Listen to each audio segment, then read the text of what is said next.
దిల్షు నగర్ దీవానా విశ్వక్ సేన్ గారిని సాదరంగా వేదిక మీదకి ఆహ్వానం పలికేస్తున్నాం. అండ్ అల్లు అరవింద్ గారిని కూడా వేదిక మీద జాయిన్ అవ్వాల్సిగా రిక్వెస్ట్ చేస్తున్నాను. కూర్చోండి, నా స్పీచ్ అయిపోయాక నేనే పిలుస్తా. మీరుంటే నాకు కూడా ప్రెజర్ అవుతుంది, ఇప్పుడు నిల్చోబెట్టేసి మాట్లాడేస్తున్నాను.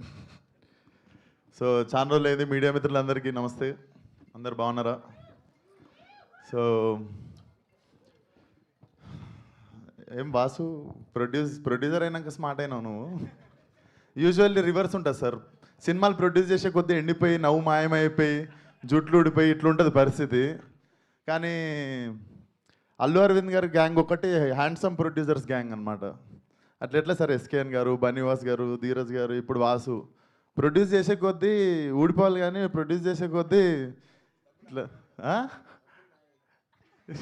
మీ జుట్టు కూడా స్ట్రాంగ్ ఉంది కదా సార్. సో అది సార్ మొత్తానికి.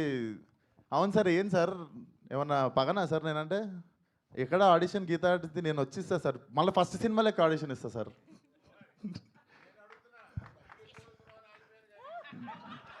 డబ్బులు ఎక్కువ అడుగుతున్న విశ్వక్ సేన్ తమ్నైల్ వచ్చేసింది. మీకేం తక్కువన్నాయి సార్? థియేటర్ మీదే, సీటు మీద కూర్చున్న సీటు కూడా మీదే. ఆడ పంచాలి సార్, నాలాంటి వాళ్ళకి మంచితే మంచిగా ఉంటుంది industry. So jokes apart, Vasu. So firstly Vasu, ఇందాక నేను చెప్పాలనుకుంది ధీరజ్ గారు చెప్పారు. అంతంత ఎందుకు అవుతుంది బడ్జెట్ అనుకుంటే పాపం వాసుకి వాసిపోయినట్టుంది. But still you're looking very strong. I think cinema బాగుంది కాబట్టి it's making you stand.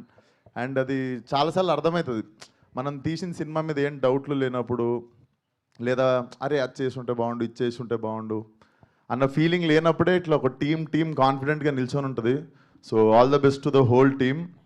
And hero Harshit definitely very very honest guy. And మా దిల్షునగర్ నుండి వస్తుండు. సో నెక్స్ట్ దిల్షునగర్లోకి ఇండస్ట్రీ పెడుతున్నాం సార్. స్టూడియో కావాలంటే మీకు అక్కడ ల్యాండ్ ఉంది నాది. దిల్షునగర్లో ఒక స్టూడియో పెడతా అంటే మా ల్యాండ్ ఉంది, డన్. సో దిల్షునగర్ నుండి వస్తున్న యాక్టర్స్ ఇద్దరు ఉన్నారు, మా దిల్షునగర్ నుండి అండ్ తెలంగాణ నుండి వస్తున్న మా actors. So all the best. And నేను హర్షిత్ని ఈవినింగ్ అట్లా మా ఫ్రెండ్స్తో గ్యాదరింగ్ ఒక దగ్గరికి వెళ్తే అక్కడ దూరంలో దివానాగా తిరుగుతుండే. సో నాకు ఇప్పుడు అర్థమవుతుంది, నువ్వు మీ సినిమా మోడ్లోనే తిరుగుతుండు బయట కూడా సాయంత్రం అయితే. సో అదే మోడ్లో నేను ఇంటికి తీసుకెళ్ళిపోయాను ఆ రోజు. పోతే అన్న దివానా సినిమా వేసిన రా అంటే నేను వస్తారా అని చెప్పినుండే. సో ఉత్తిగా లేదురా, నేను నిజంగానే వస్తానని చెప్పినుండే ఆ రోజు. వాసు నువ్వు పిలవకుండా వీడు ఒక మెసేజ్ పెట్టినా వచ్చేస్తుండే నేను. అండ్ శ్రీకాంత్ అన్న, your honesty in the film is seen on screen. So definitely నువ్వు మీ నాన్న వెళ్ళిపోయిన తర్వాత జరిగిందని అసలు ఫీల్ కాకు. ఐ థింక్ ఎతికితే మీ నాన్న సినిమాలోనే దొరికిపోతాడు. I can sense that in your honesty. And all the best to the whole team. Sridevi గారు అమేజింగ్ స్పీచ్ అండి. ఈ మధ్యలో మిస్ అవుతుండే మేము కొన్ని సెన్సేషనల్ స్పీచ్లో, అది మీతో మళ్ళీ రీస్టార్ట్ అయింది అనుకోవాలి. అండ్ వాసు ఇంత మాట్లాడతాడని నాకు తెలియదు. వాసు నా లైఫ్ మొత్తంలో వాసు నేను మాట్లాడుకుని 2 పేజీలే ఉంటాయి అనుకుంటా. అండ్ ఇక్కడ 4 పేజీలు చెప్పినాను. ఐ కెన్ సెన్స్, నాకు తెలిసి వాసుకి జ్వరం వస్తుంది ఈరోజు ఇంత మాట్లాడినందుకు. బట్ పైసలు రావాలనుకుంటున్నా మీ అందరికీ, నాకు కూడా అడ్వాన్స్ చేయాలనుకుంటున్నా అల్లు అరవింద్ గారితో పాటు. అండ్ అందరితో పాటు ఇప్పుడు నాకు అడ్వాన్స్ ఇచ్చిన ప్రొడ్యూసర్ గురించి మాట్లాడుతున్నా, ధీరజ్ గారు. చూడండి సార్, మీ శిష్యులు ఇస్తున్నారు సార్ నాకు advance.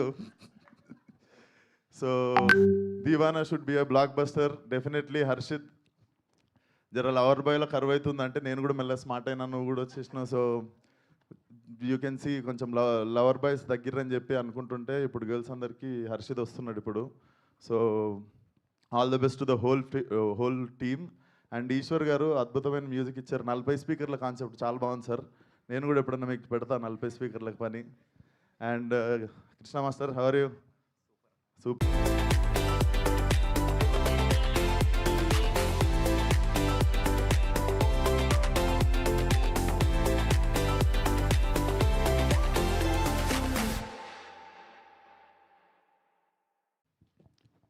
Thank you.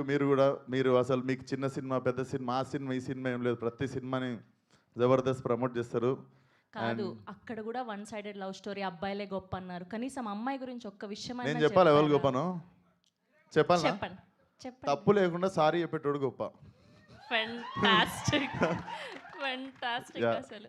Okay, so మీకు కూడా వన్ సైడెడ్ లవ్ స్టోరీలు బాగానే ఉండుంటాయి, క్రష్లు లాంటివి. అలాంటిది ఏదైనా ఒక మెమొరీ షేర్ చేస్తే.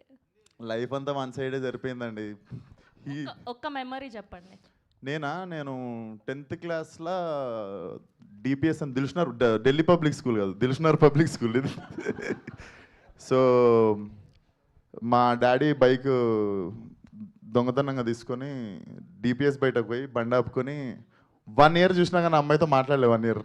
అయ్యయ్యో. ఎవ్రీ వీక్ పోతుండే. సో నాకు వన్ సైడ్ మీరు అది అన్నగానే నాకు డైరెక్ట్ డిపిఎస్ఏ గుర్తొచ్చింది. అట్లీస్ట్ ఇప్పుడైనా ఒక మెసేజ్. లేదండి, తను పెళ్లి చేసేసుకుంది. అయ్యే. Yeah. Okay, so and Allu Aravind గారిని స్టేజ్ మీదకి రావాల్సిందిగా కోరుకుంటున్నాను. ఓకే, సో ఈలోపు మా హర్షిత్కి లవ్ టిప్స్ ఏదైనా ఇవ్వాలి అనుకుంటే ఏమి ఇస్తారు? వాడు మా దివానగానే మిగిలిపోతాడు నేను టిప్స్ ఇస్తే. సో మీ నుంచి అరవింద్ గారు ఇస్తారు మంచి tips. Okay, here we welcome our very own Allu Aravind గారు to please join the stage and a group. చెప్పండి సార్, మీ first one side love story చెప్పండి సార్. ఈరోజు మీ లవ్ స్టోరీ విందాం.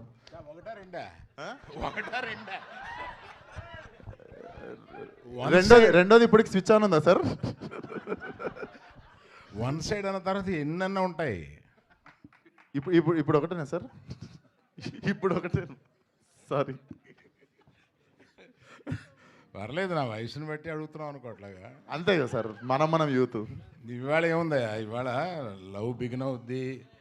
2 జనం లేని సినిమాలకి వెళ్ళి, అంటే ఎక్కువ హిట్ కానీ కార్నర్ సీట్లో కూర్చొని ఆ తర్వాత 2 షాపింగ్లకి వెళ్ళి ఇవాళ లవ్ ఓయోలో ఎండ్ అవుతుంది. అంటే ఏంటి సార్, నాకు తెలియదు. ఇంత అరుస్తున్నారంటే తెలియలేదు. అంటే ఏంట్రా? ఒక గ్రూప్ పిక్చర్.